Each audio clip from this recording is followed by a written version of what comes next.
Moshe, Moshe, Moshe, come to me. Elohim, Elohim, Elohim, Abraham, Elohim, Yitzhak, Elohim, Yaakov.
Shalom everyone again, and welcome to another Torah Watchman series.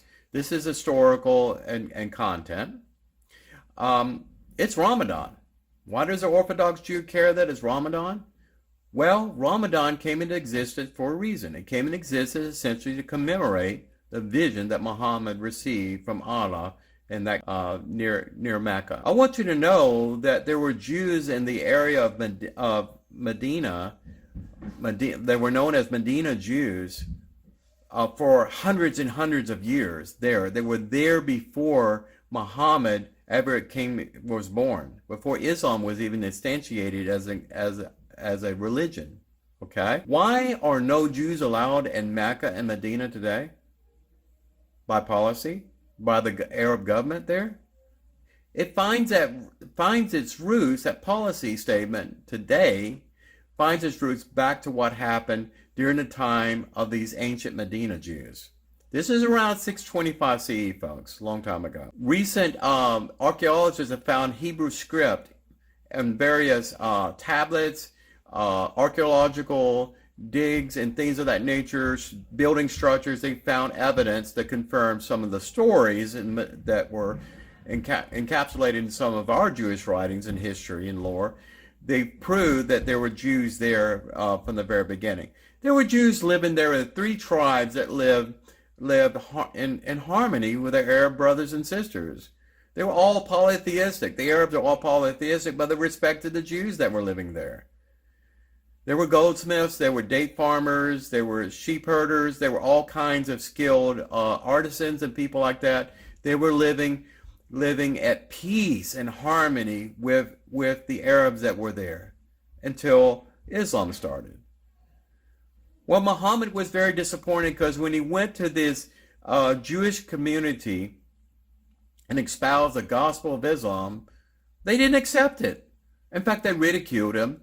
And some poets wrote satire, I guess you could say, about Muhammad, the false prophet, and they were assassinated. And some Jews were allowed to be exiled to Syria.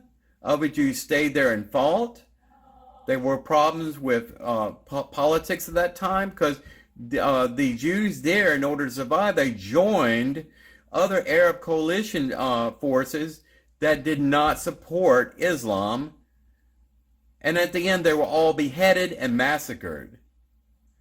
Now, there's stories that the Jews remained after all this bloodshed occurred there, but they remained under heavy taxes. They were treated like less than a person. So when I think about Ramadan, I think about 750 Medina Jews that were murdered in cold blood, essentially because they were Jews and because they refused to convert. It's a very sad thing when you think about this.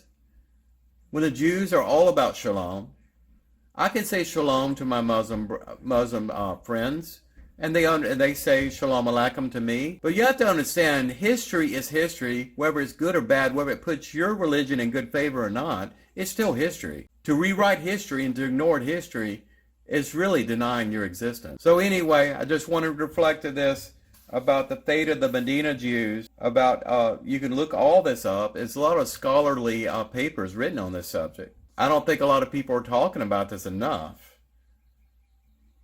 But anyway, history is history, right? It doesn't have to be political or even overtly religious. Take care.